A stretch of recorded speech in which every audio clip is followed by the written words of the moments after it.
guys, so I made this video because I was curious about the whole Zoom thing, and I figured you guys have tons of questions on how things work, and I'm very tech savvy, so I just kind of did my own little investigation, and I kind of recorded as I was going, and I made this video so you guys don't really need to be like trying to figure it out on your own as well. This will be a lot faster to do.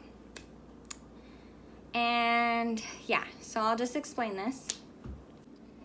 Okay, so I opened up the Zoom and I made my own account. I changed this picture. If you want to change your picture, you just click on this, pick from your desktop or wherever you have a picture saved, that will work. Then I went into settings. So settings. Okay, so this is like the general stuff in here for the options. So the things I have clicked on is ask me to confirm when I have a meeting, add Zoom to my macro bar down here if I want it, or Mac bar, sorry, and then remind me 15 minutes before an upcoming meeting so it will alert me. And if I want to change the skin tones of my little hand gestures, I can, which I don't care, so I'm gonna leave it. You can show your meeting duration. Some of you might want to check that. And stop my video and audio when my display is off or screensaver begins. I'm not going to have that clicked just in case I'm in a meeting where I'm not talking for a long period of time. So I would rather it stop, but that's up to you guys. Okay, the next one is video. I'm keeping mine widescreen. It's an HD camera. You can change that if you want. I think some people have the option to change it, some people don't. Enable HD. I don't think it's that big of a deal.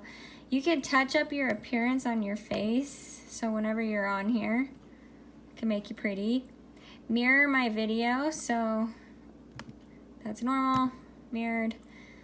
It's probably better to mirror if you're teaching dance because then when I say left, you see a left hand. And then you copy my left hand. Always display participant name on their videos. I like that, so I'll probably click on that. Turn off my video when joining a meeting. No, I'm gonna leave that. Always show video preview dialogue when joining a meeting. I have that on, like it came up in a box when Ricky's meeting came up, and then it just sat there and waited until Ricky started the meeting, which was cool. Spotlight my video when speaking. So I'm gonna click that. That's probably why some people's, when you're talking, it will pull your face up. When you were talking and it didn't pull your face up, this is probably why you probably didn't have that option checked off. So when I was talking, I couldn't see my face. I could still see just Ricky because that wasn't checked. But now that I clicked it, when I start talking, my screen will pull up for myself and I'll be able to see it. So I think that's just like a personal thing. It's not for everybody else. Audio. You can actually test your mic and test your speaker beforehand if you need to make sure people can hear you, because you never know, maybe your mic isn't working when you're talking and you won't be able to figure it out. One thing on my phone, when I was doing video with Ricky, she kept saying, how come I can't hear you? Because I didn't have in my phone settings access to the mic. So when the app asks you to use the mic and the camera, you have to allow it. So you might have to go into your settings on your cell phone to actually fix that so it will work in the app. Okay, right here, you have the option to mute your mic when joining a meeting. So like today when Ricky had a big group meeting, That, like, if you have meetings like that all the time, that'd probably be a good thing to check.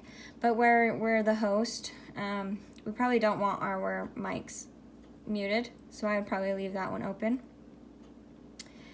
You can press and hold the space key to temporarily unmute yourself. So this option is only going to be on a laptop or a computer.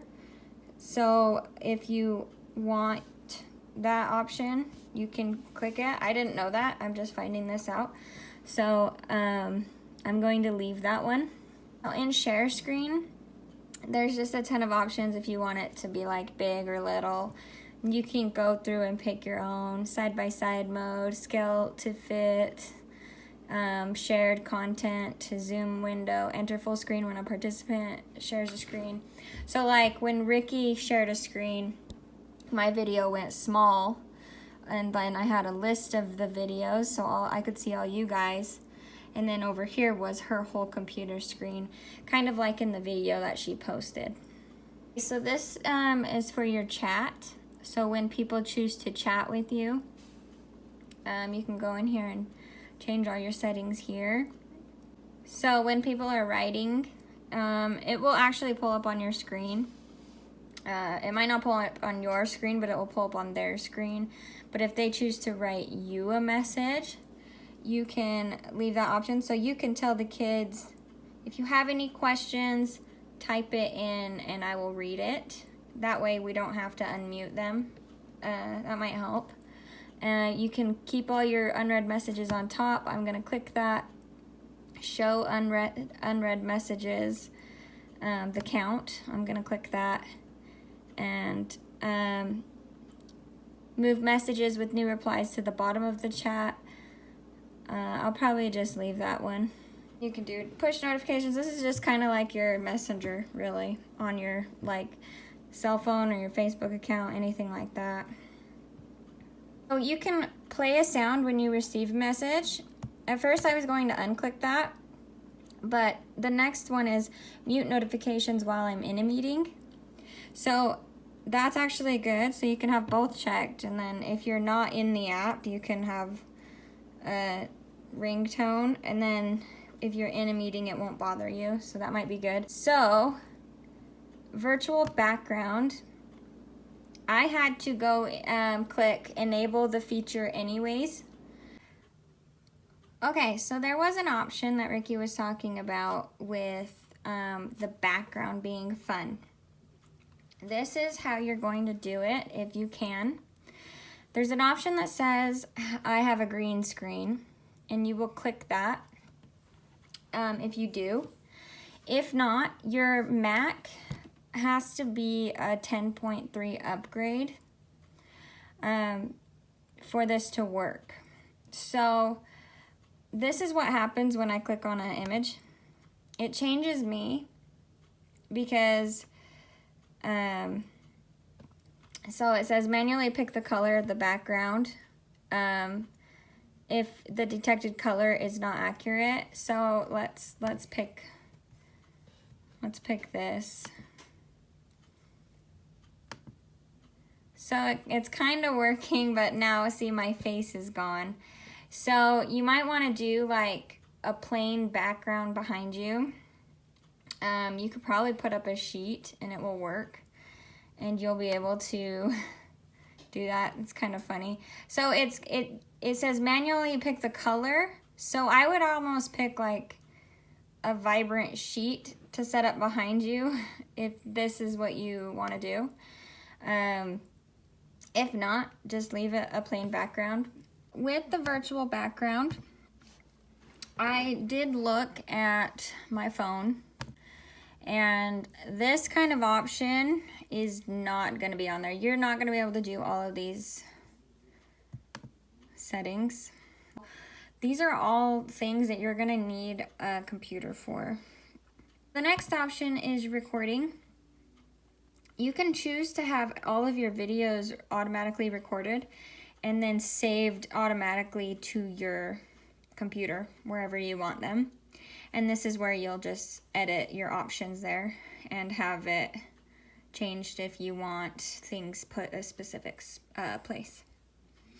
Like this is kind of like how Ricky was saying, maybe she was gonna post the videos later. That probably would have been a good option. If you don't want to waste space and just kind of make it a one-time deal, then I would just ignore this option, and so it doesn't take up space on your computer. But then also I would say if you need to review these and maybe like rewatch them, then maybe save them. It's just an option. Your profile, if you want, you can edit your picture, your profile picture. I just put a picture up. So this way, if you are in the meeting but you don't want to be present, you can hide your video and your profile picture will pop up. And then there's just, you know, basic profile edits that you can do. If you don't do it here, you could do it on your cell phone. It's just little options like your picture, probably like your cell phone number, or like things to link people to your account, just things like that. I honestly just changed my profile picture and that was it. You can look at your statistics if you want. You can see how good things are moving along. I don't think it's not that important. Not unless you're having problems, then maybe this is where you want to come and look. Keyboard shortcuts. So this is kind of cool. If you are in a meeting and you just want to like click a button to fix something, start a meeting, schedule a meeting, whatever, like this push to talk spacebar. So that's the one where you can hold the spacebar while you talk and then let it go. And then you're just talking while you're holding that, so you don't need to unmute yourself constantly. I would just read through these options and see if there's any that you want. The one that I did want for sure was the screenshot. So if somebody has a question, or say Ricky wants pictures of me doing the class with my kids, I didn't know how to screenshot on a laptop, so this was good to see. I just had to click the little flower button and the T at the same time, and it will screenshot, so I could screenshot my classes, and later I can send those to Ricky and she can use them on her social media account. Accessibility. This is kind of nice. It's like your font and your texting. You can, so like if people send a message and you struggle reading those tiny little words, you can make it as big as you want. I'm gonna keep it about 50, like 50-50, so it doesn't take up the whole screen, but I can still see what it says clearly. So overall, these are like all of just like the basic options. If you need more details, you could just go in and read all of the options. I know in video, like there's a couple that you can go down and click advanced. You know, enable denoise, enable hardware acceleration for receiving video. I just wouldn't touch those. I would leave those. Audio. So this one might be nice. Suppress persistent background noise. Like these you kind of want to keep those on auto. I would, like if it's really bad, you can click aggressive. So if you have like, I don't know, a microwave or like your dishwasher running in the background, or just that might be helpful. I would honestly just leave all those on auto. I wouldn't even touch those either. They're not gonna, unless it's like a huge problem and people are like, okay, I really can't hear you at all. But my best advice would be to just go into a room when you're recording your classes, so you don't have that issue and you don't have any disturbances. Okay, so now on the main screen, there is a chat. So if you have messages from people, they will show here. So if I start a new chat, I would write it, but I have to send it to somebody. So if I have friends, I could probably send it to them. So the only time I would really use this chat messenger is like during classes if they have questions. I don't think I'm gonna use it at all. I have text messages for that. Okay, meetings. You can have your own personal meeting, and these will be your ID numbers. And then once you make a meeting, I think that's when it pulls up your password. Because we're doing it through Ricky, she will set it up just like she did today, and you will just join, and it will just bring you into it when you put in the number. And so you would go to, so this is for my own personal meeting. If I want to join a meeting, I would go home and join. And so then I would put in a number, then I would join, and then put in my password. But you guys probably know that. Okay, contacts. You can invite everybody off of your cell phone if you want. I'm just leaving this blank, and I'm letting Ricky handle all of my contacts. She's going to create the meetings, she's going to send out the groups, and I'm just going to join it just like everybody else joins it. I'll just end up being the host. This will actually help you guys a ton, so you don't have to divvy out your students. There is a schedule that you can set up, so you can set up personal meetings, and you can require a meeting password. And this is what she was talking about, where you probably want a password on it so creepos don't come into it. You want to make sure all of these are like the correct checked off. So like telephone and computer audio, telephone. You're going to want both options clicked over here just in case they're on their cell phone or on a computer. You can hook it up to a Google Calendar or another calendar on your phone or your laptop or whatever. It will help you keep your schedule if you want to schedule dance classes or like soloists if you want to use this for yourself.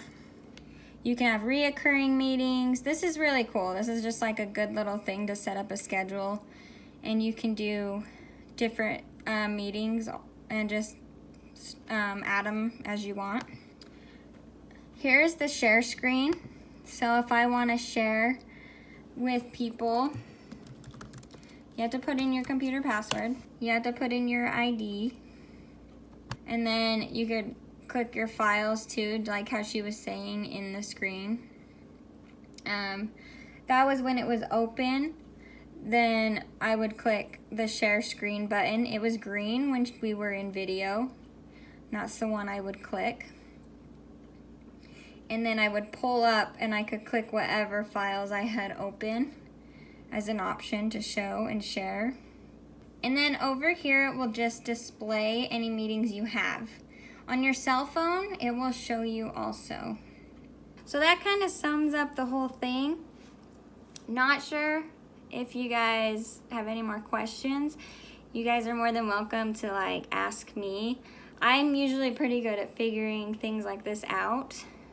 It's something I just enjoy doing. I don't know, I'm a weirdo.